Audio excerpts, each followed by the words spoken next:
forget that, right? All right. Wait, what? Well, how would you like that if you that's the way your recording started, something like that? No, that was pretty cool stuff, though, wasn't it? Sure. All right, so right now, of course, the generalized story is simply the becoming Americans. Most important thing that happened in colonial America was the fact, of course, that the people were transformed by the activity, come over to America. It's a new climate, it's a new environment, it's a new social mix, it's a new ethnic mix, it's new economic activities. All these things will have an impact, and they transform the old world people who came, and they're going to become the new world people, and for lack of a better way of describing them, we call them Americans, right? This is the fundamental thing that will happen. I've already given you guys the foundation, the demographic foundational issue, that the population will simply grow, fastest growing population in the entire world, of course, based on a high rate of natural increase, but also significant immigration. And by the time we get to 1750, well, 1770, I should go, 1775, 2.5 million people. It doesn't sound like very many, but it's enough. That's the issue, right? It's enough. And they're going to be on their way to becoming this distinct nation, essentially, relatively quickly. As the population grew, they also began to develop their own social structural apparatus. This is in the nature of the human experience. We are defining animals. We seek to know where we stand relative to each other, so we always create for ourselves this kind of notion of social structure, right, one way or the other. All I really want you to know about the Americans was that they created their own unique social structure, so it's theirs, it's not anyone else's, of course, and it's generally perceived as being a relatively benign social structure. So I want to give you some sense of how this all works out. I obviously didn't put my diagram on the area of the board, so I'm going to do it again for you guys right here. One of the ways we almost always look at wealth, at social structure, is through wealth distribution, to see how the wealth is distributed. I don't think that's necessarily the only way we could look at ourselves relative to each other, but it's the main way that we do it. Okay? It sort of shows the power of the economy and things like that. Anyway, what we do is we simply can create graphs, of course, that will allow us to perceive the wealth distribution. We have our two axes here. This is wealth going up, LTH, and this is population right here, how many people you have. And all you do is you can chart everyone on there, okay? How much money they have, how many people are there, that kind of thing. And it'll begin to show us different kind of patterns that we can use for points of comparison. So the reason you do abstractions is to allow you to see comparison, to see what does one group look like, what does another group look like. I think I already told you that in the entire human experience, there's only really been two patterns of wealth distribution. And the first that I did mention for you guys is the egalitarian, or a relatively equal wealth distribution. This was the original so-called primitive wealth distribution of hunter-gatherer people. There couldn't be a positive outcome from excessive accumulation, so it's not going to be about that, right? So instead it's distribution and consumption that becomes the focus. And it's everyone trying to help each other as much as they can. Although even within hunter-gatherer societies, nomadic societies, there were some that had somewhat more and some that had somewhat less. That may be just part of the human situation. Each one of us is essentially trying to survive as best we possibly can. And the more that we have to help us survive, I think, the more comfortable we are. But like among the Lakota, the difference between wealth and poverty was the guy who had 20 ponies and the guy who had 1 pony, But if you think about it, 20 ponies, that allows you to take a lot more stuff, so that actually was meaningful to some degree. But the real issue was, of course, simply distributing so all of them could be sustained, essentially to maintain the community, to maintain the hunter-gatherer group, that became the focal point. And the one thing I want you guys to understand about the egalitarian wealth distribution is that as the new system begins to merge with civilization, there will be those who will hearken back to it kind of with nostalgia and sort of thinking this is the way we should continue to go. So socialism is in many ways an attempt to revive the egalitarian notion, right? Hostile to the notion of accumulation and trying to create a more sharing, equal kind of situation. Anyway, what happens with civilization, what happens with the agricultural revolution, is that people begin to be sedentary and can begin to accumulate. They begin to have and manifest wealth in a variety of ways. So it begins to create what we call a hierarchical wealth distribution, or hierarchy. Hierarchy simply means, and I think I did tell you that it comes from the Roman Catholic Church, is that correct? And this rank ordering essentially from superior to inferior, and you can use it for anything you would want to, all right? So it appears just simply in a significantly different kind of way. Anyway, here we go. If we look at Great Britain at the time of, let's say, 1750, we're going to see a wealth distribution that looks something like this. Did we do any of this? Something like I did. We did that whole thing. You did. I cannot work this class right, okay? Forget everything I did with that. Anyway, then I did the Americans here. Did I show you the Americans relative? Okay. and we made the points of what was important between the differences, right? The Americans have a larger middle class, more robust middle class. Right? Damn it, I thought we were making it happen. I thought I could trust you guys. That's like exactly where we left off. Okay, I knew it. Anyway, so the two things I want you to be aware of course, is the larger, more robust middle class associated with the Americans, and the less difference between wealth and poverty. And we would argue in any kind of a wealth distribution that those are good things, right? It's a healthier situation. More people that are going to be happy. More people are going to be happy here than are going to be happy here, right? There's a whole bunch of unhappy people right there. And when I look at this, I think of the French going into the French Revolution. Really unhappy, right? And they're going to rise up and do some damage in association with that, okay? So the first way that I wanted you to perceive, the wealth or the social structural difference for the Americans was in the wealth distribution. It shows us one way of looking at it. It shows the Americans are unique, relatively different from the British and others, of course, and are relatively benign. This is good. This is a good thing. Okay. Another way to look at social structure is with what we call a class occupational analysis. So we're going to use different things to judge. In this one, we're using wealth. How much money do you have, essentially. You can look at it another way, to look at what class they are in, and classes are a manifestation of division within a social structure, and what occupation they might have. And I have to tell you that the two things kind of work together. The occupations you have will probably give you a level of wealth, and that will sit you in a situation, a class, and whatever, okay? Now we could draw up the class occupational, we can make the abstraction, and use kind of the shape of the wealth distribution, but that's awkward, okay? Actually, it is sensible to some degree, but it is awkward. So the way I'm going to do this one, I'm going to call it class occupational. Class occupational. I'm going to do this in a big rectangle just because it's easier to write in it, instead of writing inside of the wealth distribution pyramid or the pentagram. Pentagon? Five-sided? Or pentagon. Okay, so here's what I need you to know first of all. There's different issues that we have to look at, all right? Colonial America was a combination of what we call class and caste. Both of these are designations of social division. So they're different classes, of course, there'd be different castes, okay? But there is a fundamental difference between the two things. Does anyone know what's going on here? Two suggestions that suggest the divisions of the society, but something different between class systems and caste systems. Does anyone know the difference? You ever heard of the caste system before? I'm sure you've heard of classes, like middle class, upper class, whatever. Caste, you haven't heard of? No one knows where that comes from at all? You never? Yes? Isn't it from India? It is from India, absolutely. It has to do with you're basically born into something based on how good you were in your past life. Okay, perfect. All kinds of. It has this interesting kind of social dynamic, but also very much part of the religion too. So it's a critical part of the religion. Do you know the difference, though? That you're correct in telling me what's the difference between class and caste then? Because you're born into a class too. In class, it's more like what your parents. I believe it's more relevant to who your parents are and what they do.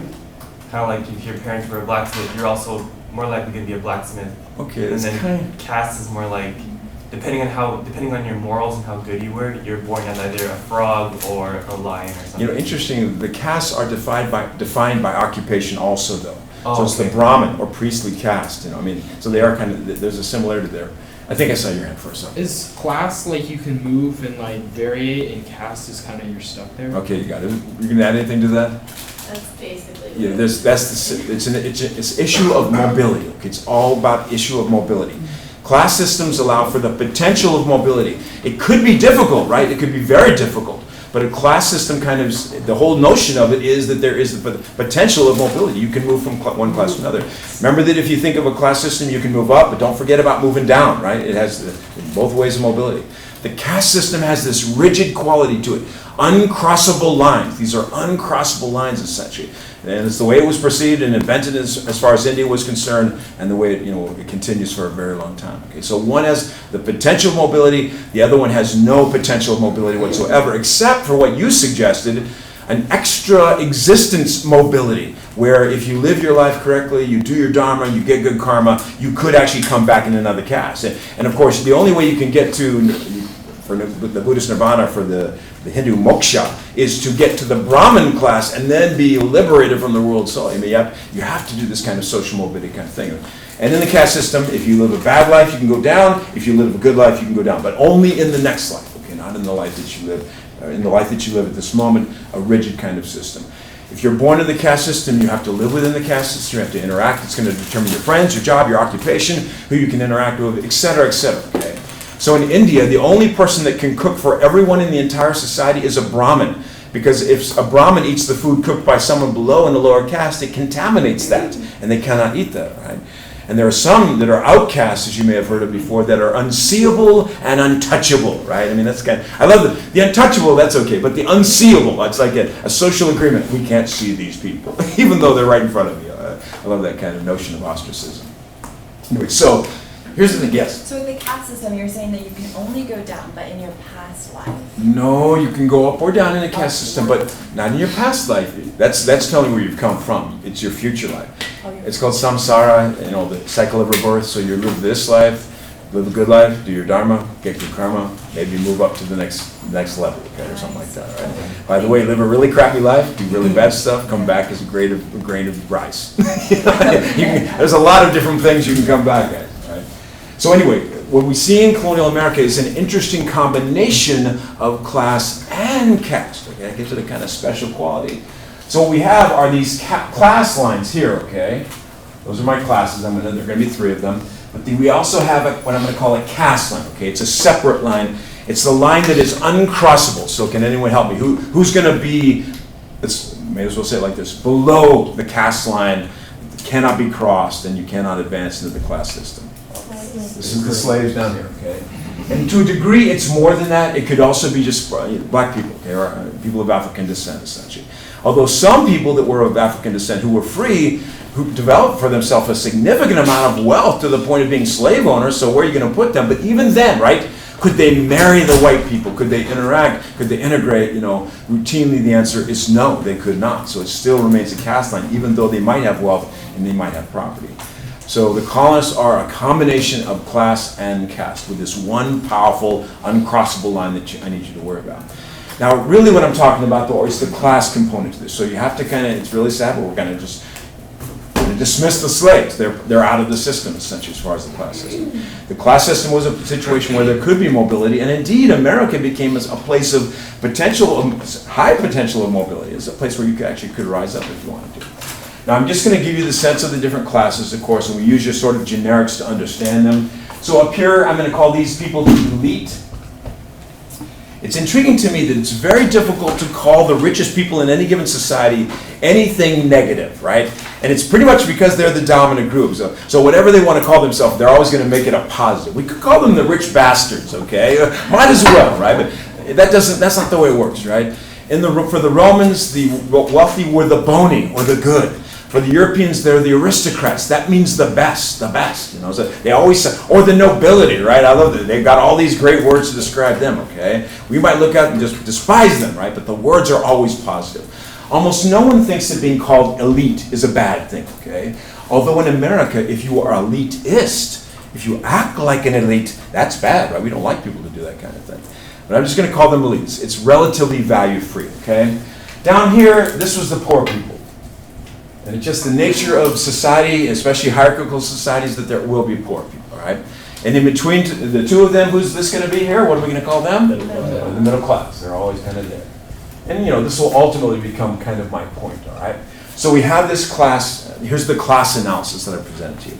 Now, what I want to do with this is show you kind of the occupational structure of class. And remember that the classes and the whole thing could be squeezed into the wealth distribution. It all fits there, too, all right? Now, so we want to look at, what people were doing in terms of occupation that allowed them to sit in whatever place as far as the class system was concerned. Now, before I proceed, I have to make some divisions that are important. This kind of gives us a sense of the society of colonial America, too. One line I'm going to draw here is between the urban people and the rural people. And the main thing I want you to be able to see here is that the rural people far outnumber the urban people. Colonial America was a rural society. 92% plus of all the people who lived in colonial America lived in the countryside. So this means this is rural agrarian existence, to say the least. So we're looking at somewhere less than 8% of the population is urban. There were cities, but they were relatively few, and they were relatively small. The largest city in America at the time of the Revolution was 25,000 people. That means that Escondido is 4 times as large as New York at that particular time. By the way, if we took Escondido back in time, of course, it would become the greatest metropolitan center in the entire area of North America. But of course, if we took them back in time, they'd wake up that morning, try to turn on their light, and what the hell's going on here? Try to look at their phone. They'd be pissed, right? They'd say, what the hell? But we've made you the largest metropolitan center in North America. We don't care. Get us back to the 21st century, damn it. Sorry, shouldn't have gone off on that. But they wouldn't be happy about that, would they? We take them back. By the way, you're going to have to start using the outhouse. What the hell? Get me back to my century. Anyway, so relatively few people live in the urban areas. But understand this is a significant component, expression of the society at that time. It's a rural society, okay? The other division I want to make is kind of, in the rural. So the two divisions here are those who lived in the north and those who lived in the south. And those are becoming distinguishing characteristics of that time. So within this kind of general apparatus of the class structure, with this simple definitions, I'm interested in finding out, what were like the occupations. And let's just see if you can help me a little bit. So who would have been the urban elite? Who would have been the urban elite by occupation, by the jobs that they had? Guesses? Maybe the English or German. So you don't want to do it by ethnicity, or by occupation. What's the job that they're doing? All right, what do they do? What is the essence of their work? Now, in the urban areas, they're not going to be slave owners, okay? And in the urban areas, they're not going to be growing tobacco. So what would the city wealthy people? Like city, like a governor. Sure, there were government officials. I wouldn't put it on the top, but I'm going to put it there. You guys can't even read that, and no one can anyone else. But it does say government, okay, right there. Can you guess the richest urban people in America, and indeed the richest people in America?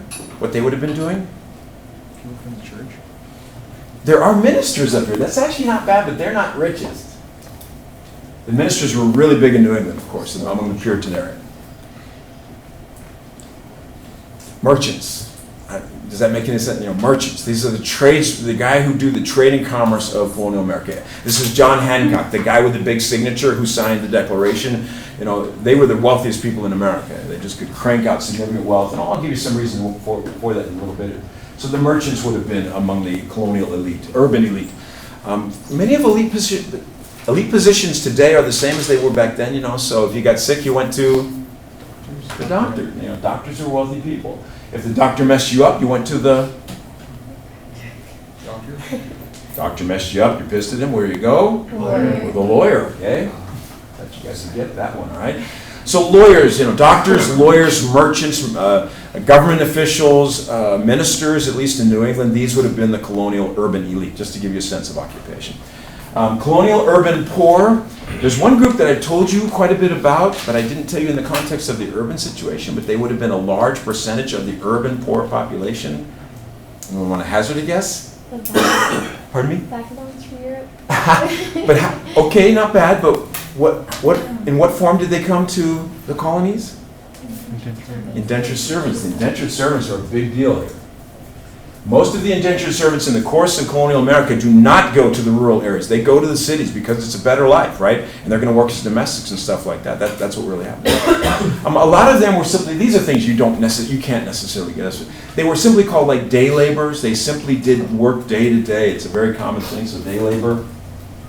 The one group that I always like to mention, especially in the cities, all the cities, because all the cities are close to the ocean or water access.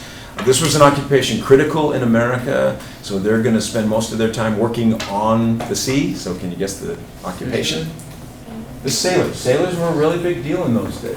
And if they're not sailors, they're fishermen or something like that. The people that simply venture onto the sea in ships of one form or another, this was a big deal. And they were often relatively poor. That becomes the issue. Can you guess who would have been the middle class by occupation? Midwives? Pardon me? Like midwives? Are you saying midwives? It's not a bad, I think that would have been true. What's so interesting to me that you said that is that's a female occupation. And almost nothing I've talked about at all because no one's even perceiving really. That's a good one though. I mean, yes, midwives would have been part of this. That actually was a fairly good income producing job that women would have, so I like it. Let me write it down. I think this is a relatively small group though. That's the one problem that we have, right? Okay, here's my hint to you guys. Pre-industrial manufacturing. Okay, you got it. We call them craftsmen when you do the general kind of thing. Okay, it's not just blacksmiths, right? But it's all of this group, the guys who did the craft. So the butchers, the bakers, the candlestick makers, the weavers, the tinkers, the blacksmiths, et cetera, et cetera. All those guys, okay, that did their thing. They are pre-industrial men. And they would have been the heart and soul of the middle class because they've got a skill, they have a product, and of course that's something that would want. The rest of them I'm going to just call them shopkeepers. Would have had a lot of shopkeepers. These are the guys who the small retail in one form or another. They would have been kind of a vital part of the middle class. So just to give you some sense of what the groups would have been. Can you guess who would have been the northern rural elite? No, let's not do that because that's too. You can't guess that. How about the southern rural elite? I've told you their name. Okay, who are they? Plantation. These are the planters. Right, very good. Remember that in the South, you want to have this kind of special notion, so the planters are overwhelmingly the rural dominant group, and they'll be that until the Civil War and even to a degree afterwards, all right? In the North, there's not a good word for them. We call them landlords. They're the guys who own a lot of land. So we have the landlords in the North and the planters in the South. Now the rural poor, these are whites, of course. In the South, the way you should do this in terms of like the North-South division goes like that, right? Because almost all the slaves are in the South. There are some slaves, though, in urban areas and in the rural areas of the North at this time, though. But all of them are going to be, we call them landless laborers. So that they're workers, but who do not own land. They become this particular poor group. Landless labor. All right. Now, to be honest with you, I've done all of this just because I want to tell you one particular fact, all right? The dominant element of colonial America was the rural middle class. The rural middle class overwhelmingly dominates colonial America. So can you help me by telling me what they do for their jobs? They're farmers. This is 80% of colonial American society, 80%. So the rest of it is just all marginal, right? The vast majority of Americans were middle-class farmers. This is the dominant existence. And by the way, they're the group that sits in the middle of that robust middle class on the distribution, right? They were generally what we call subsistence farmers. Does anyone know what that means? If you're subsistence? Here, I'll give you the hint. It's non-market orientation. So who are you farming for? Yourself. Just yourself and your family. Now, it's kind of a problem because to a degree, they're largely subsistence. That means that they're farming for their own family, right? And doing relatively well at that, I should tell you. But almost all of them had a margin of production which they would use to buy the things that they needed to buy. Because sometimes they got to go to the craftsman, right, to do the blacksmith stuff or whatever it is that they would need. But this is colonial America. I just want you to understand it. Colonial America is a place of small middle-class farmers who are doing relatively well for themselves, to be honest with you, okay? That's all I want you to really know about the class argument. It's a world of middle-class farmers. North-South doesn't matter. These are the guys who dominate the show, and everything else is kind of a marginal component of the whole thing. Okay, one last thing about social structure for you guys. Social structure, to me, is really interesting because it's acted out on a daily basis. You and I are kind of like performers of the social structure. And so we've got to play our particular roles and do our particular things. Now, one of the things that we have going on in the United States today, and this will come out of the revolution in many ways, is that we have what we call an egalitarian society. I'm sure you guys know that. We believe in equality.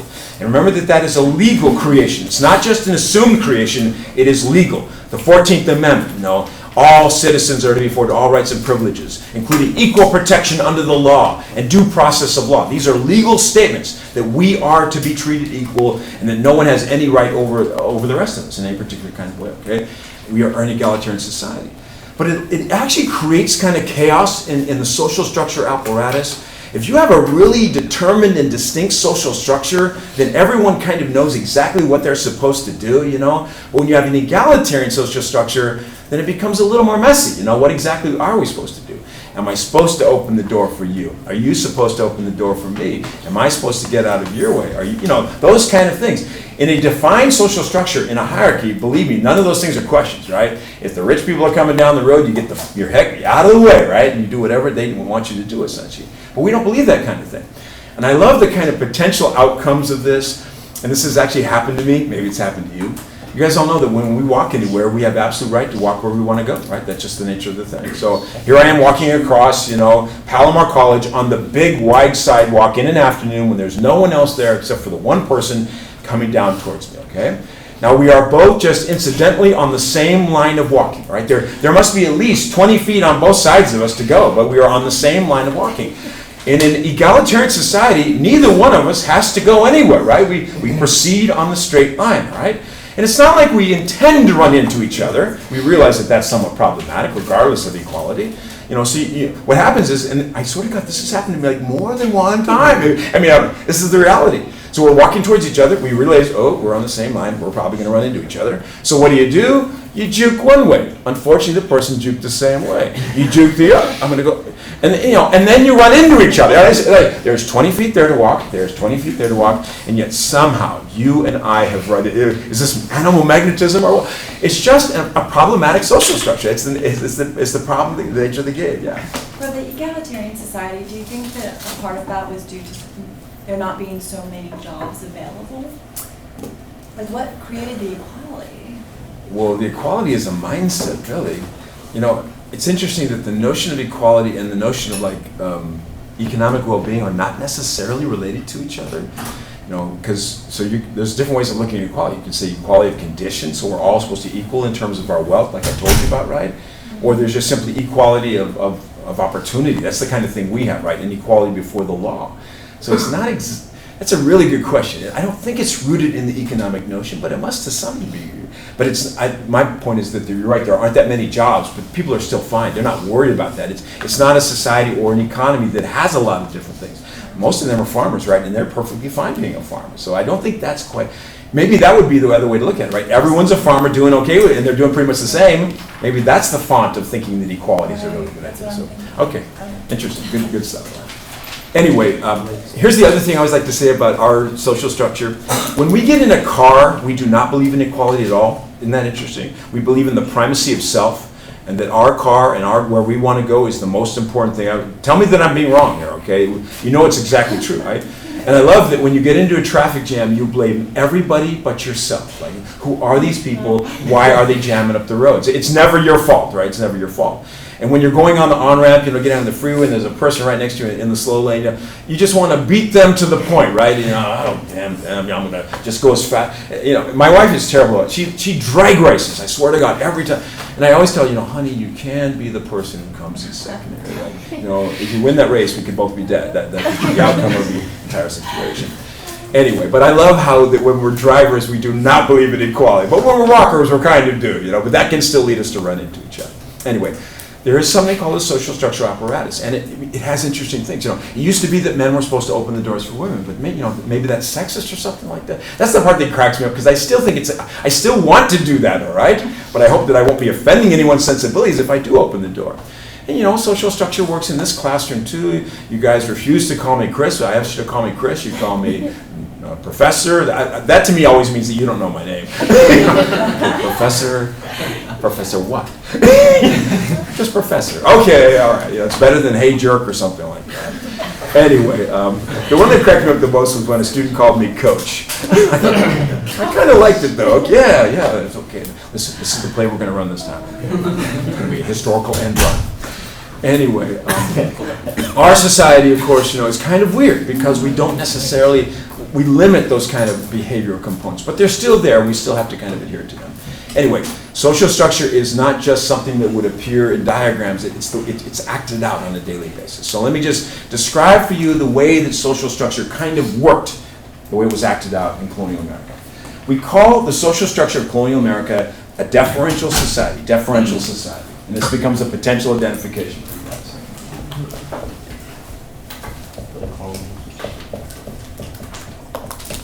If you would do this identification, there's one thing that I really want to tell you to do, because this often gets skipped. I want you to tell me that this is the social structure of colonial America. People will describe the entire thing, they'll never say colonial America. But this is the social structural apparatus of colonial America. So please remember that. It has to be shown in the context. Here's the first thing I want you to know. I have a few things I want you to know about this. Here's the first one, okay? The first thing is that the deferential society is what we call a transitional social structure. Transitional. Transitional simply means that there's a temporary quality to it. It means it's going from one thing to another. And it's important to kind of see the transition, because I think it's going to determine the nature of this in some ways. So it's transitioning from Europe, of course. Europeans had their own social structural apparatus. The people are coming from Europe. It's impossible for them to walk away from Europe without some of the baggage that they would bring from Europe, and thus it's influenced in a very serious kind of way by the European social structure. Now, the way that I want to describe the European social structure in its behavior is that I call it a subjection society. Subjection. If you lived in England, you were technically a subject of the King of England, a subject of the King of England. And what that means, of course, is you are subject to the will and the power of the king. And I actually want you to perceive it larger than that. In Europe, you were subject to the will and power of the elites. The elites had all of the power, all of the privilege, of course. Everyone else is pretty much screwed, to be honest with you, okay? And so you were subject to their will and power. And I see this portrayed like in movies and stuff like that. And I don't know if the people catch it exactly. I can't remember what the movie is. It could have been, maybe it was a Musketeer movie. But it starts out, you don't even see anybody. But these little kids, street urchins in Paris, are playing out in the street. And all of a sudden, this wealthy carriage comes down, and the carriage runs over two of the kids and kills them, okay? And the carriage at least stops. It could have been a hit and run, you know? And you see the wealthy guy, all you're seeing really are his feet, his legs, you know? So you see these really fancy socks and shoes. He walks up, the two dead little kids are sitting there, you know, he clearly, you know, feels bad about it to a degree. So he throws a couple coins down on the ground, you know, maybe to help bury them or something like that, gets back in the carriage and goes. And by the way, he could get away with it, right? You know, who's going to challenge the elite? Simply argue the kids were in the way or something like that, you know. But I mean, this is a really powerful subjection. It's not off with your head. The king could not like just order your head chopped off in England, but the king could order you to be thrown in jail, and they would throw away the key, and you'd never be seen again. You know, that could be part of the thing. But you are subject to the will and power of the elite. It's a powerful kind of, and from our point of view, not very benign kind of situation. All right. So deferential society is transitioning, thankfully, away from that, but still burdened by that to some degree, and transitioning to, so here we have our from, to the egalitarian society that would emerge in America. So deferential society is moving away from what the Europeans were and towards what the Americans would ultimately become. So understand it as transitional in nature. Now, yes? What were they transitioning to? To the egalitarian society that America would develop, really at the time of the American Revolution. So remember, I started my whole thing by telling you, we live in an egalitarian society, so they're heading in that particular direction, right?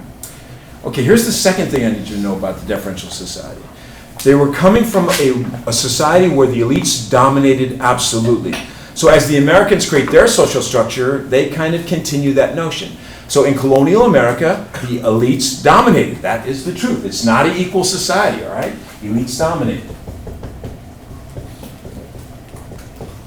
And what does that mean in real terms? They dominate the economy.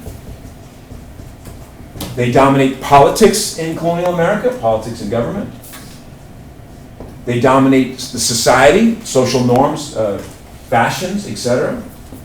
I mean, the elites really dominate in society. And you would see it in real terms if you went to colonial America. So here I am, just an old poor little middle-class Chris walking down the sidewalk there in Boston, and here comes John Hancock walking towards me. Well, if we're on the sidewalk and there's only enough room for one of us, I'm going to get off. I got to step off, you know, even though it's stepping into the mud to let him go by. And if I wanted to go talk to Mr. Hancock, you know, I would go before him very respectfully. I would take my hat off and hold it in my hands. I would bow down a little bit. Mr. Hancock, could I please talk to you, sir? You do that kind of stuff. Those are physical symbols of deference, right? You're showing that you see them as the elite. Yeah. Don't people still kind of do the whole hats off thing as a respect? We do, but for us now, I don't think it's because you have to, right? It's because you want to. I think that's a big difference, right? What about the military? Don't they do it because they have to? They have to. There's a difference. You need to create that kind of subjection power in the military. You are subject to the will and power of the commanding officer.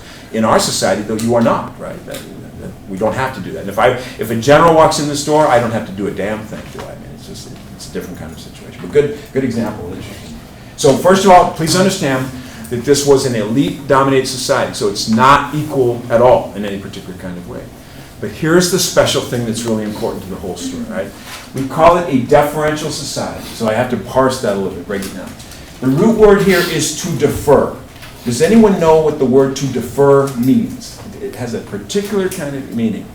And maybe this, have you ever heard the word used in any kind of a context that is familiar to you? Like student loan.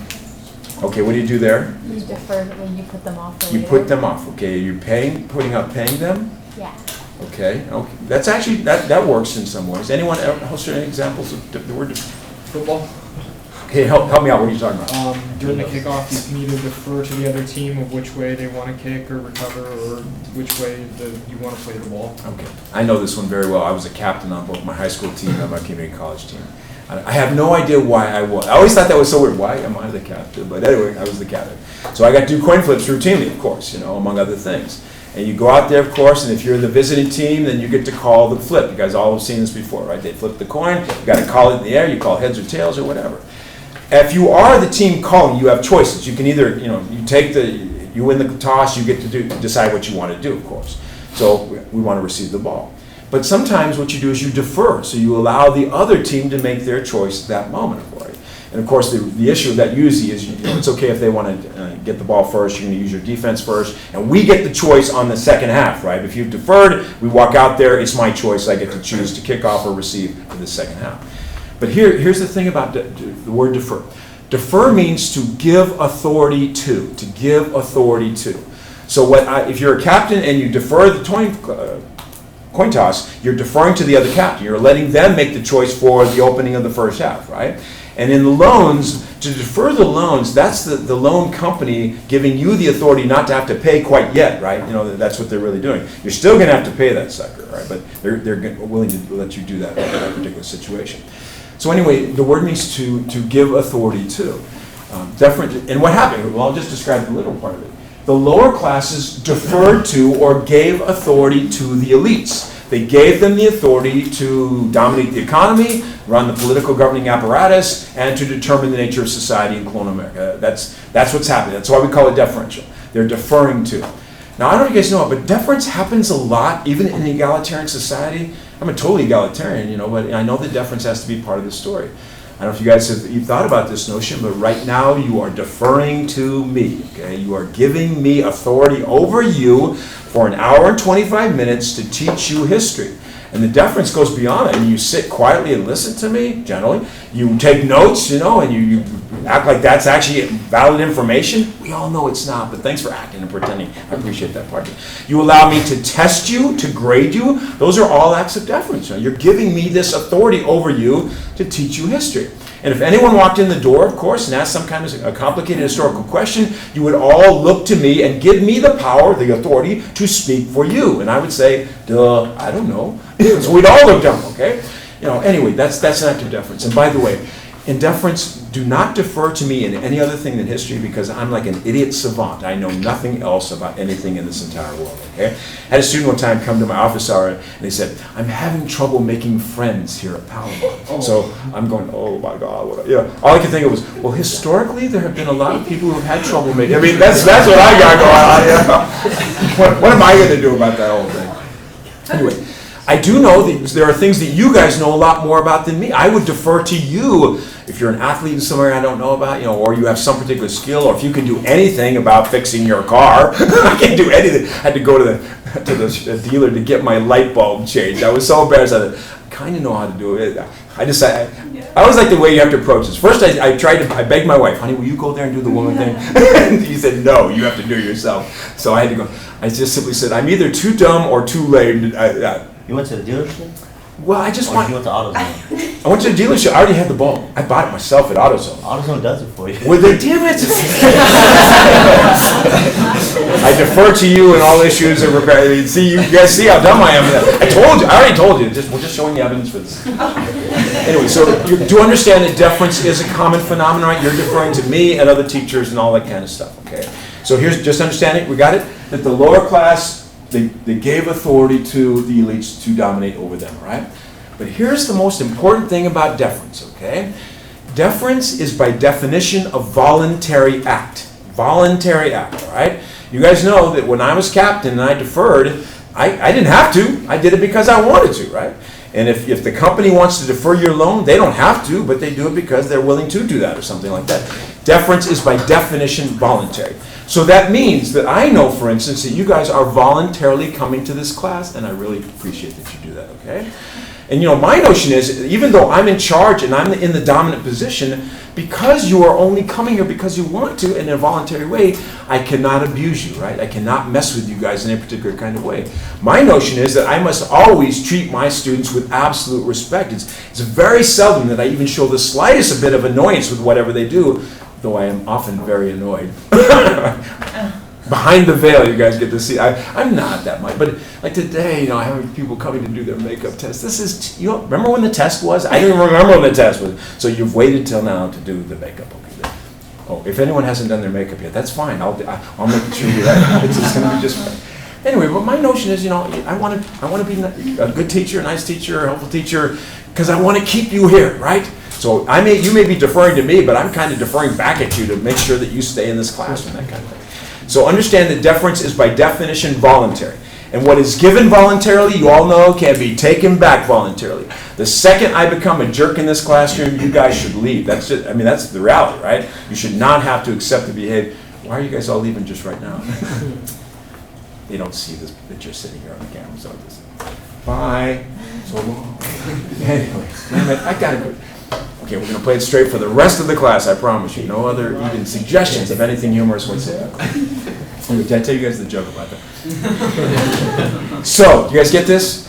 Deference is by definition voluntary, right? So the lower classes voluntarily gave power to the elites, and the elites knew it, like I know it, right? They knew that it was voluntarily given to them. And they knew if they were too abusive that it could be taken back at any given moment. The critical factor in colonial America, I mean, how could the elites, why could they not dominate totally? To me, it's geographical, it's open land. I mean, if I come down too hard on you, you simply can walk away, right? Same thing in colonial America. You come down too hard on me, I'm going to go someplace else. I'll go out west. There's someplace else I can go to get away from this. And so the elites understood this. And so although they dominate colonial America, I like to call it this. It's a gentle dominion. Gentle dominion.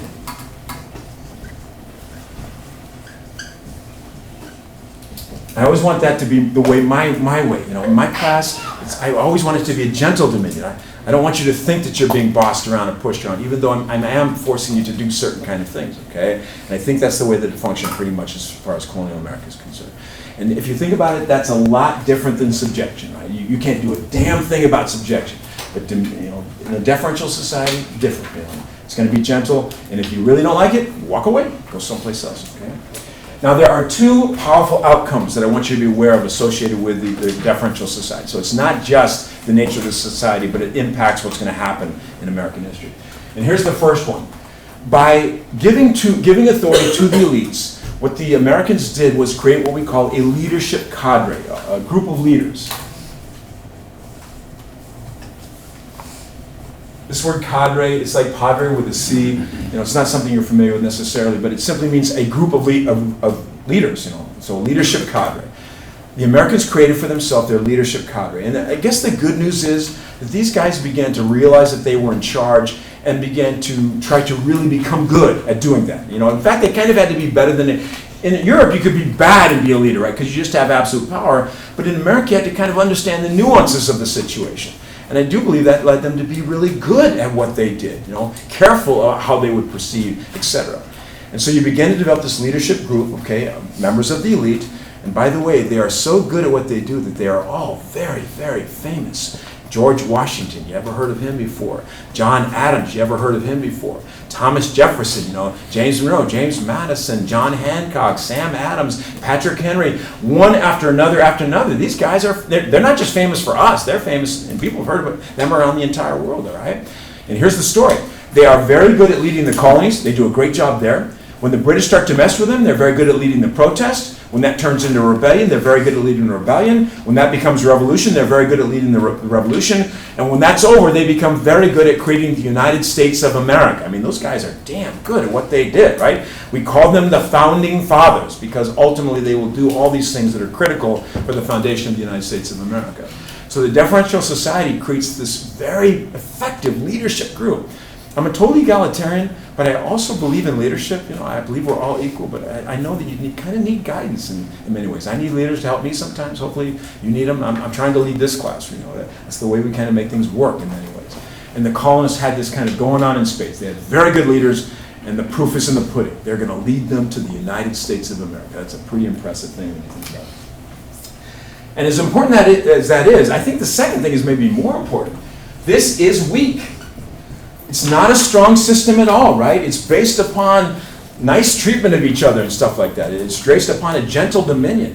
And over time, of course, it begins to devolve and dissolve. Maybe that's a better word. It begins to kind of fade away in its own way. one of the ironies of the end of deference is that it is generated by the elites themselves. And, they generate the destruction of their own relative position.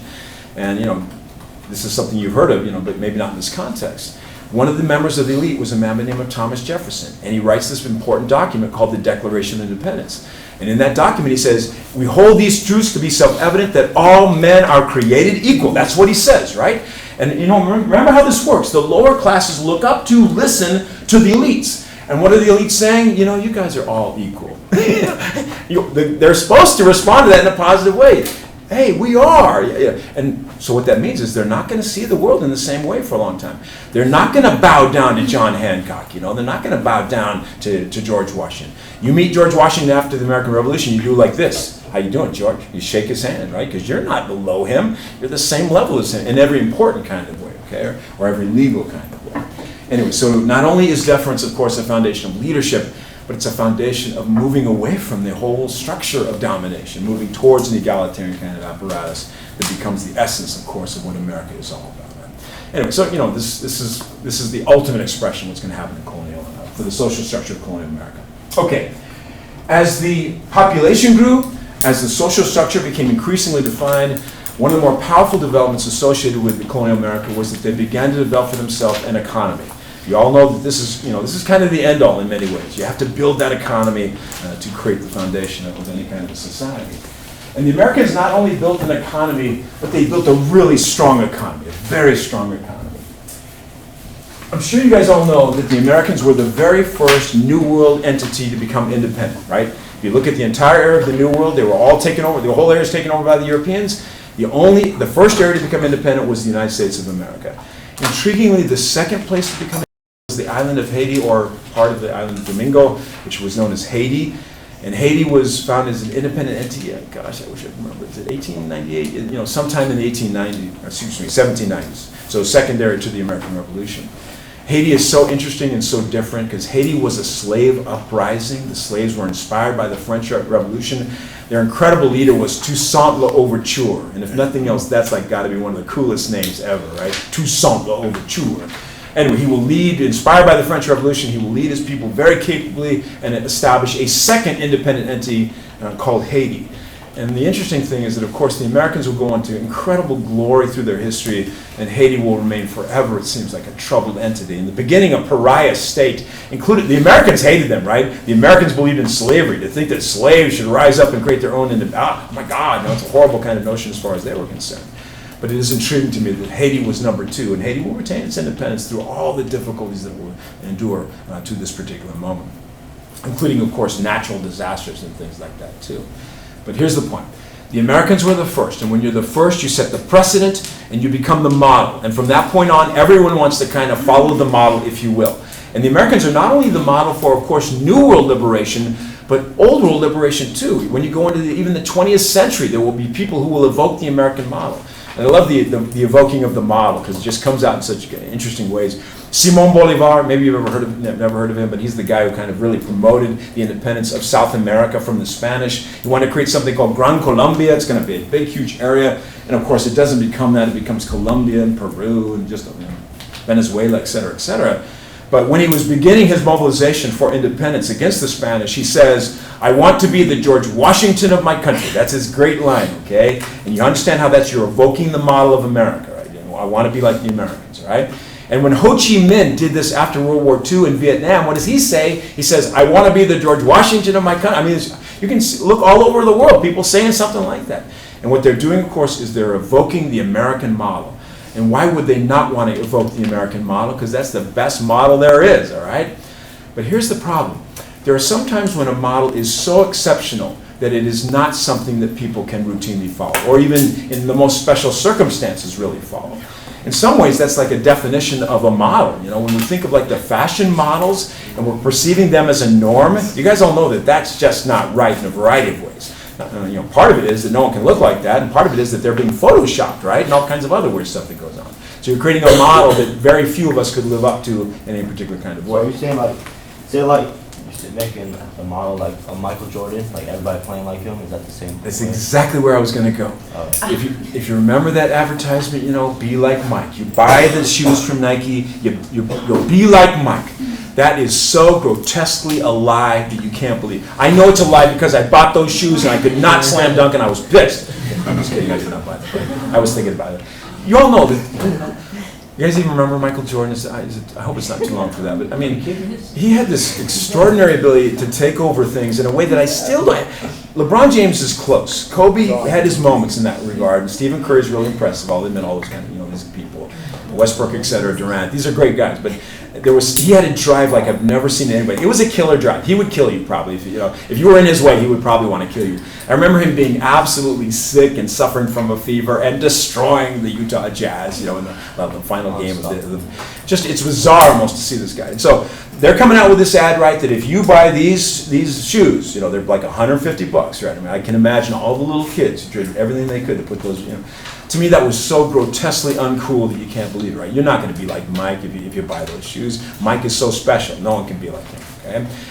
That's exactly the image I want you to understand with the Americans. The Americans are so special that they're not a good model, right? Who can be like them? The Americans will go on to become the greatest nation in the entire world. Nobody else is going to do that, right? At least in that particular historical moment. So it's kind of an uncool notion to be like America, You can't live up to it, all right?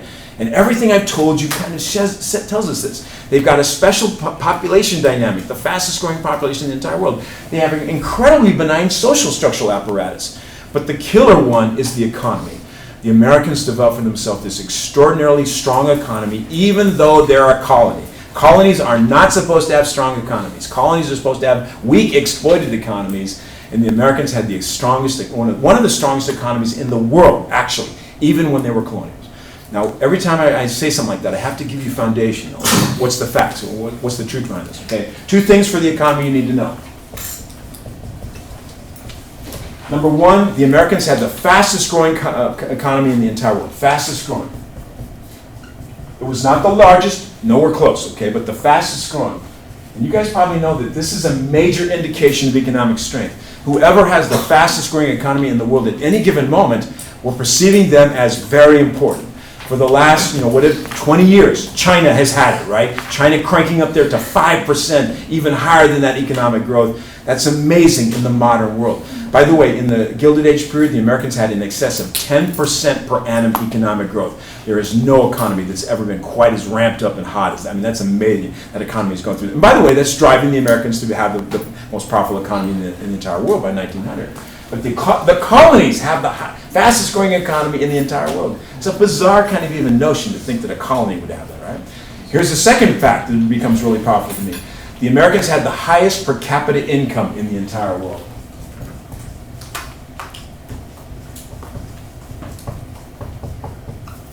You guys familiar with the concept of per capita income?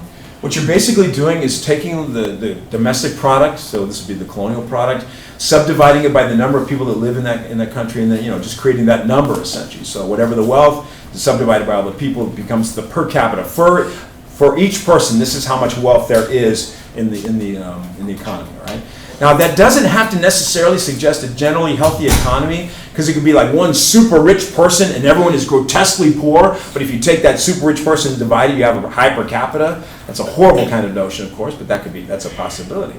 But in America, it was real. I already showed you it was real. I showed you in that diagram there where we look at the middle class kind of, and they're way above where almost everybody in Great Britain is, essentially. Kind of shows you the dynamic. But let me give you some, here's the hard numbers, of course, behind this notion of the highest per capita income. Just look at 3 countries, and the 3 of them will tell us the story in many ways, and these are all relatively robust economies. So the French, you guys have heard of France, of course, a major European entity at that particular time.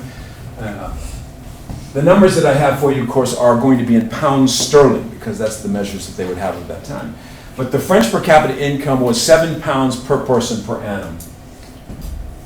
So this is taking the entire economy, subdividing by all the people, that's £7 per person per annum. I have no idea what this means in real terms, because I don't know what the value of a pound would have been at that time. So, and that's not our problem. We look at it, we're just looking for comparison. Now the British have perhaps the strongest economy in the entire world at that time. It's very substantial, enhanced by their imperial activities. They're looking at £11 per person per year, okay, per annum. So that, that's fairly good. And that would have been seen, I think, internationally as a mark, basically, of excellence, essentially. But the colonies are sitting at £13. So the colonies are, and what this means is the average person in America, in the American colonies, lived a better life than the average person anywhere else in the entire world. And that to me is a really profound thing to say. Americans are living high on the hog relative to everybody else in the entire world, and yet they're a colony, for crying out loud. It just doesn't make any sense at all, right? Now, if you're like me, you always want to know what's going on here, right? I want to give you the foundation, what's going on behind the high population growth, what's going on behind this sort of superheated economy, right? And economists will basically say there are three things that were promoting the economy of colonial America.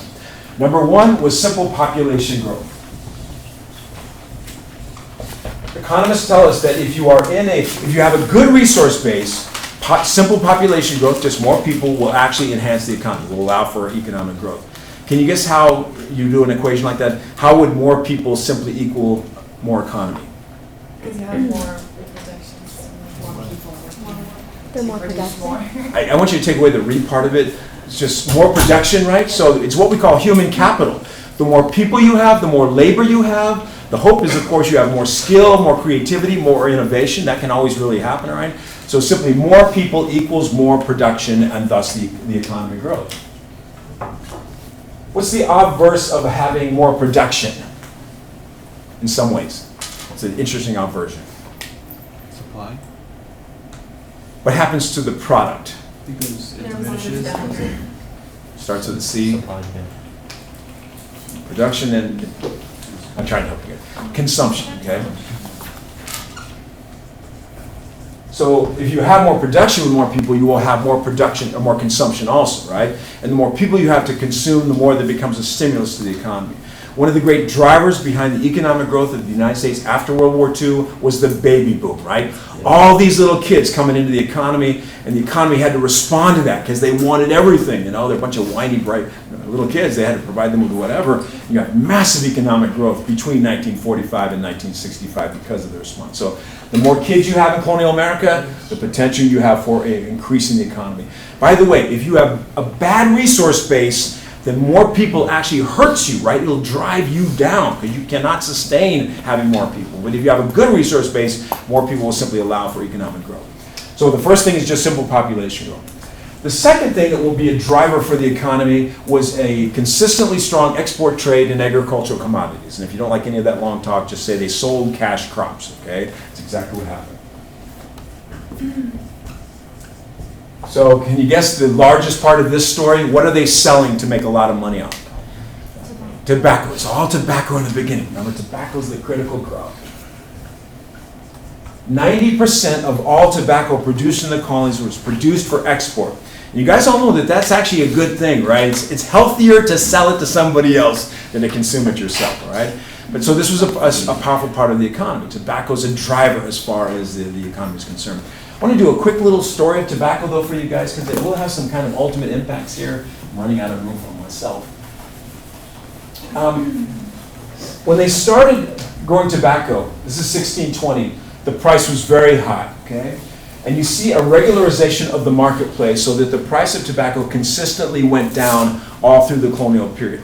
And you guys all know that if declining prices could mean, of course, problems for producers, right? If you're getting less for your product, that could be a problem. But here's the thing. The tobacco growers in Virginia and where else they would be, Maryland or in North Carolina, they learned to cut their costs. So they kept their costs declining too. And you guys all understand it's this margin right here that's critical. So they maintain a profit margin that is relatively robust and healthy through the entire colonial period. But right about 1770, the lines cross, okay? So the price of tobacco dipped to the point that it was below the cost. And I should tell you this. This is the planters using economies of scale, simply becoming more effective and more efficient in the process and using their slaves more effectively, right? They were able to reduce their own production costs. Anyway, but the two of them cross. Is that a good thing for the tobacco growers? It's a really bad thing, right? Because all of a sudden now they're about to lose, they're going to start losing money. And the only reason I want you to know that is because it becomes one of the issues of the moment. And there are many. And many of them have to do with the British trying to move in on the Americans and put laws upon them and tax them, right? So they have one more thing to trouble them beyond simply those taxes. They're also losing money in tobacco. It's like it makes them unhappy and it becomes part of the crisis point that will lead us to the American Revolution. So tobacco is really important. It has this all kind of both positive and kind of negatives. But Forget about this for now, because I just want you to see this part. There's a consistent profit margin, so that means the Americans are making money off tobacco, right? They're producing it for export, and there's a flow, there's a cash flow being associated with that, right? It's not just tobacco, though. I want you to know there's so much more than that. They were selling rice. They were selling indigo. What's indigo? Color. Bill tried to answer. It is a dye, but it's a plant that makes a dye, right? I know nothing about this. In fact, I kind of would like to hear if one thought of a project, about tell me about the indigo growing in America. There's a process here, and one thing that I have heard is that there's a fermentation that takes place, and apparently the odor of the fermentation is like this horrific kind of thing. Has a terrible, terrible smell associated with it. But for some reason, that's the kind of thing that I can remember. I don't know why, but forget it. Anyway, but indigo was something. And then, great foodstuff kind of cash crops. The Americans produced corn and exported corn and wheat. These are all of these are consistent, and these are cash crops that the Americans could consistently export, of course, and make money on. Now the story goes like this, that by growing their population, of course, that enhances the economy, and by exporting cash crops, the Americans basically kept themselves out of the red. They paid the bills. This paid the bills, all right? And paying the bills, you guys know, is a really important thing. You've got to be able to pay the bills to kind of maintain your economic independence. It's been one of the nice components of my entire economic life as an independent person that my family, my wife and I, we've always been able to pay the bills. We've been able to do that. Now, paying the bills is a good thing, and I know that the other side, the obverse of that, is problematic. If you cannot pay the bills, that becomes a burden. It's a lot of stress associated. I'm always amazed at how much the dynamics of financial stress. It's like more stressful than many other things I've even had in my entire life. On Friday of last week, I got a letter from the IRS, and I had to call them. It had to do with my return and everything. And I just was amazing how fast my heart started to beat and how scared I really got. I don't know if you guys know, but we've got a huge issue here at Palomar that someone broke into our thing, and they got our social security numbers and our teaching numbers, and they have our addresses. And it's just this huge thing that's exploded, and I feel so sorry for all these teachers, of course, that they filed their returns. Someone's already done it for them, The college is helping us a little bit by giving us a free year of the protections and stuff like that, but that doesn't necessarily cover taxes. And so a whole bunch of people get smacked with it. They know that we make X amount of money, so they can try to get, and all they're trying to get is that refund, right? Get that money back, and that's what they're going to do. So when I got that letter, it's not just that it's the RA, but I'm going, oh crap, me too. I filed mine a long time ago, and I always do. Anyway, call up my person, tax person, let her see the letter. That's legit. I'm going, oh damn it, Then these people are legit. So I called them up, and of course you get this really bored IRS person on the line I'm just dying thinking, are you going to tell me that, And it ended up, she said, and I said, well, do I get a PIN for protection? She said, well, this was just a random check. Going, what? Well, there hasn't been any identity theft on your situation. I'm going, what?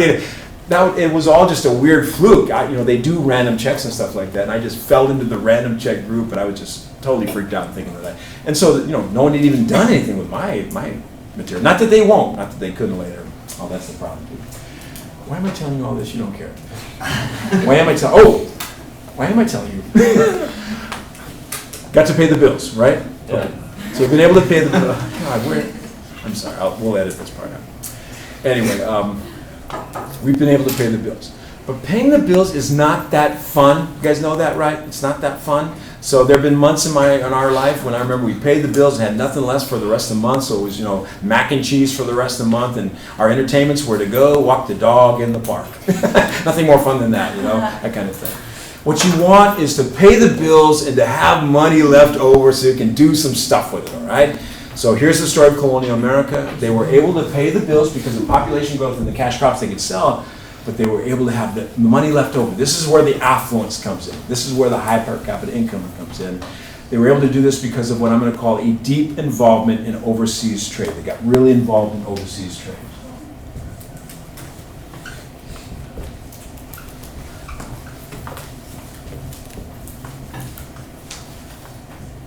The great trade of the moment, we call it the Atlantic Sea trade. So this is just a moment when the Atlantic is the center of trade and activity. It's kind of a misnomer because they are actually going all over the world. So, you know, they're heading around in the Pacific Ocean, they're going to the Indian Ocean, the whole area. But everything comes back to the Atlantic, so all the ships are crossing in this area, so they call it the Atlantic Sea Trade. It was the first great, real global economy. And the Americans were not only involved in it, but they became major players. And by becoming major players, that allowed them to develop a level of affluence that was just amazing in many ways. Okay, so this is the big thing that brings the bucks into colonial America and allows them to have this super strong economy. Now, that this would develop was in some ways unintended. Well, absolutely unintended, especially from the English point of view. The English in no way were really wanting the Americans to develop some super strong economy. I mean, that was not their goal at all. And indeed, it was their notion from the very beginning that all colonial economic activity, all colonial trade should benefit England, right? And I don't really think that that's wrong, because if I had a colony, I would want the colony to pay me. That's what colonies do, right? You get a colony, so it's gonna benefit you economically.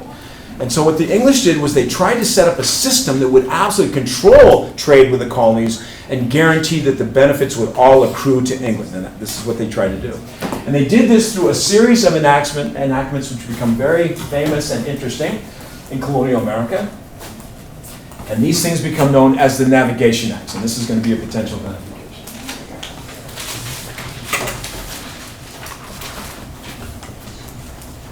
I'm about to tell you the dates of the Navigation Acts, and when I do this, in part it makes me feel like it's just a frustrating act. I've read all your papers, of course, I did all your tests, and I know that the vast majority of you have something like data phobia. You appear to be somewhat afraid of dates or something like that, okay? I don't want you to think that the dates are the end all as far as history is concerned, but they're markers, and they help us to understand when things happen and give us a sense of chronology and all that kind of stuff. And I do admit, whenever there is a date, like in an exam or in an identification, I do get really excited. It happens so seldom, you know, that when it happens, it's just like a really exciting thing. I've actually just like spontaneously broken out into the Hallelujah chorus when oh my God, they've got a date. It's a wrong date, but I don't care, it's a date. I'll never forget reading an identification with a date that was in the future. It freaked me out. I go, oh my God, that's going to happen in 2035. And by the way, the identification was the Black Plague. First I'm going, oh my God, I can't believe they're that far off. And then I started to think, maybe they know something. I started to get scared, okay, everybody can be really careful here. Anyway, but when dates occur, it's really exciting, of course. I've got these small little bottles of champagne, you know. Oh my God, like if there's more than one date, oh my God, pop that sucker, drink it, sing hallelujah. My wife comes in, I'll go, honey, why are you so excited? I had a date, I found it. And she's like, oh, that's so wonderful. That happened so, you know, it's like this moment of celebration. This is me messing with you guys big time. But the funny part of it is that almost everyone remembers the date of the Navigation Acts. And the main reason I'm doing it, it doesn't have one date, it has multiple dates. They did it over a period of time. But here we go. Navigation Acts were passed by the English in 1660, 1663, and 1673. And to be honest with you, I will be absolutely thrilled if you simply say 1660s. Okay, that's going to be enough for me to get me excited, to sing hallelujah, and to drink small. The only problem is that when this happens, you guys really put the dates. I get really drunk by the time that I'm done reading my papers. It's interesting. It's like a drinking game for Chris, you know. There's a date. Take a shot.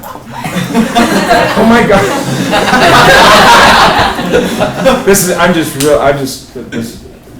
I did not mean that at all. Okay, here we go.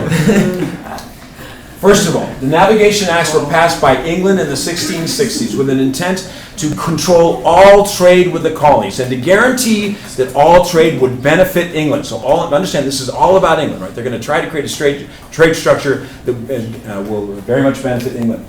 The Navigation Acts are part of it's a policy that we call mercantilism. Mercantilism is a pre-capitalist notion. I want you to understand, it's a pre-capitalist. So this is really old-fashioned, and from the point of view of a modern capitalist, nonsensical, to be honest with you. But it was that notion, I told you guys before, that there is a finite amount of wealth in the entire world, right? A finite amount of wealth. And so what you have to do is grab as much as you possibly can. So this is England saying we must grab all the wealth we can from the colonies, from the New World, to benefit ourselves, because that's the way you have to do it, right? Even though that's not the way it should be done. It should be done with trade and interaction, all kinds of things like that. So anyway, Navigation Acts, mercantilist, to benefit England in terms of all colonial trade. Now what the Navigation Acts are in real terms are a series of rules of trade, so how trade must function. And the problem is that there are, I have no idea how many, but I'm going to tell you hundreds of rules. Hundreds of rules. In fact, we're looking, if you look at the Navigation Acts in full, this is volumes of things that they're talking about. So rule after rule after rule after rule, and as you guys all know, that becomes hard for me to present to you. So all I'm going to do is ask you to remember 4 of them. These are, I believe, the 4 most important rules of the Navigation Acts, and they kind of give us the picture. That's all we really care about. So here we go. Rule number 1 from the Navigation Acts. It said in the Navigation Acts that all trade must be on English ships. All trade on English ships. Now the critical issue here is that in trade, of course, you guys know that part of it is what we call the carrying component, or the carrying trade. There is money to be made not only in general trade, but also in taking goods and services from place to place. You guys know that's the way it is even to this day, right? So if you have a shipping company, you can make money. If you have a trucking company, you can make money. If you have a railroad, you can make money. You know, we do this all the time. It's a huge part of it. Is it?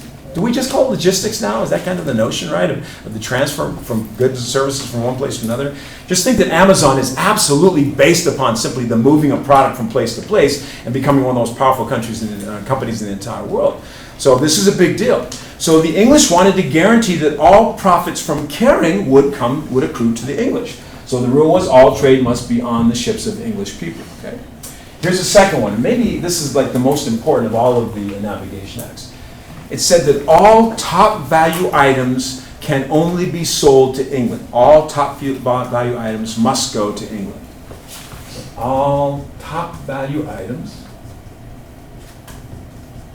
to England. So can you help me here? What would be the #1 top value item that they had to sell to England? Tobacco. All tobacco produced for export, and if for domestic consumption was okay, but all that would be produced for export had to be exported to England. What England wants to do here, of course, is take raw materials in and turn them into products and, of course, make money off of this. And the English will become famous for this, of course. They're going to bring cotton in from the south. They're going to bring other materials from all over the world. The Japanese do this very same thing, right? Japan is relatively bereft of natural resources, so they must import everything, of course. And I used to think to myself that whenever you would buy a Toyota or Nissan produced in Japan, it's a reincarnated Ford and Chevy, right? Because they would take scrap iron from America, transform them back into raw materials, turn them back into vehicles, and sell them back to the Americans. You know, they're simply taking the raw materials in. And what the English would do is bring the tobacco in, process it, of course, and then sell it to the rest of Europe. And ironically, they would sell the product also to the Americans. So they sell back to the Americans. So they want that tobacco to come in. But it's not just tobacco. I mean, there's a lot of items here. They proclaimed that all rice had to. I'm going to mess my thing up because I already had them on the board. Rice had to be sold. So tobacco was a protected item. Rice was a protected item. Indigo. That had to be sold to England also. Furs, you guys remember the furs are a really big deal, especially in the very beginning. All fur trade from the colonies had to go to England so they could, of course, take economic advantage. One last thing that was called naval stores.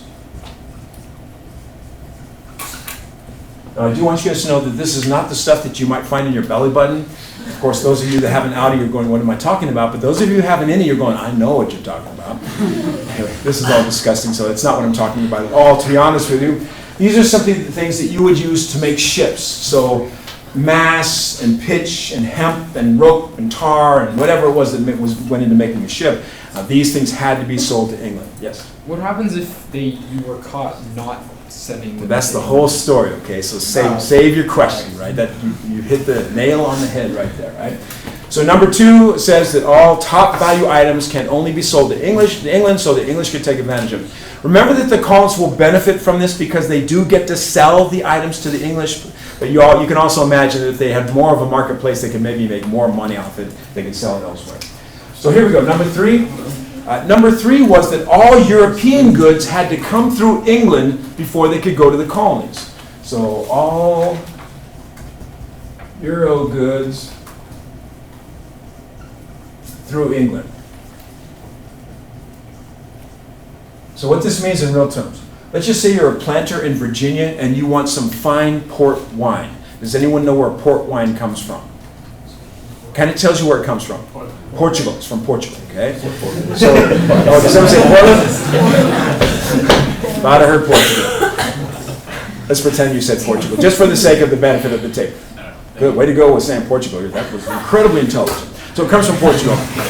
Later on, maybe you're from Portland, I don't know about that. Anyway, but it comes from Portugal. Now, if you're a planter from Virginia, you could drink fine port wine, but the way you had to get it was it had to go from Portugal to England and then to Virginia.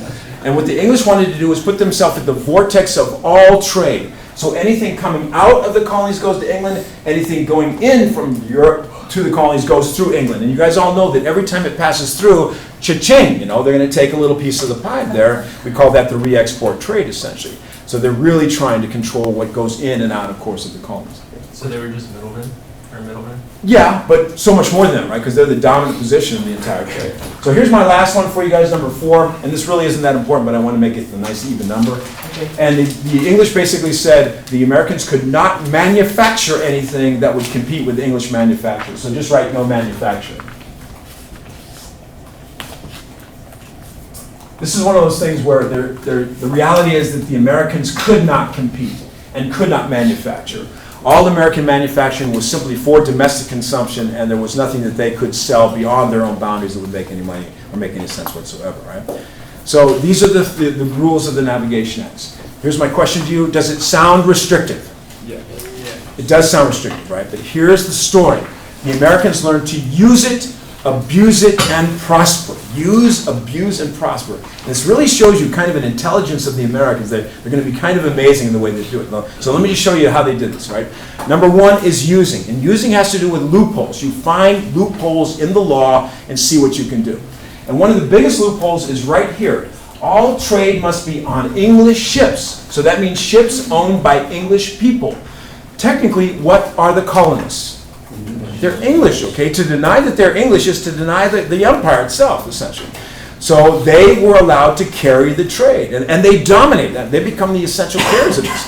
So that means that the money that's being made from carrying is not going to Liverpool or Portsmouth or London. It's going to Boston, New York, and Philadelphia. The Americans will carry this stuff. And the story is that for every 5 ships that cross the Atlantic Ocean, 3 of them were Americans. The Americans are the dominant carriers, and the Americans go really crazy kind of into the general carrying trade and really shipbuilding and all that kind of stuff associated with that.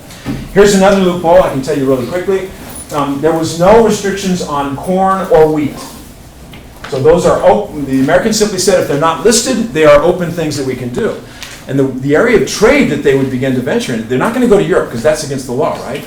But they could trade with the Caribbean. They could do a lot of trade with the Caribbean. There is no restriction there whatsoever. So you guys know what they're doing down here? What is the economy of this area? What are they focusing on? They're growing something, and it's the biggest crop of the New World. Right. It makes your chocolate taste good. It makes your chocolate taste good. Sugar, cocoa by itself is bitter. You guys don't let me finish. Like, we're on tape, come on. Let's pretend like we're a good class at least. You don't have to really be one. Okay, just one more minute, I'll let you guys go. They could trade with the Caribbean. The Caribbean, they're growing sugar, but that's not enough to eat, right? So they had to feed the slaves. So what do they feed them with? American corn and American wheat. That becomes the story, right? And one last thing. When they took their wheat and corn down to the Caribbean, they dumped their cargo and they have an empty ship. And you guys know that no one wants to have an empty ship when you're into cargo. So what would happen then, of course, the Spanish would say to them something like, could you take our sugar back to Spain? And of course there's money to be made there, and they would take it back to Spain. Is that legal? Yeah. No, that's not. That's direct trade with the European. Okay, so that becomes illegal. And then they would be in Spain, they'd empty out the sugar, and the Spanish would take our wine to Denmark, and that's not legal either. And then they would come home back to America, having something that came from Europe, and of course that is illegal, absolutely. But the thing is that the ocean is huge, right? It's hard to find someone out there in the middle of it, and you can disguise your cargo or whatever. The times they got busted more than anything else was when they came back to America, and the British would be there and kind of check them at the port, and they would find them with a contraband cargo of things that came from Europe.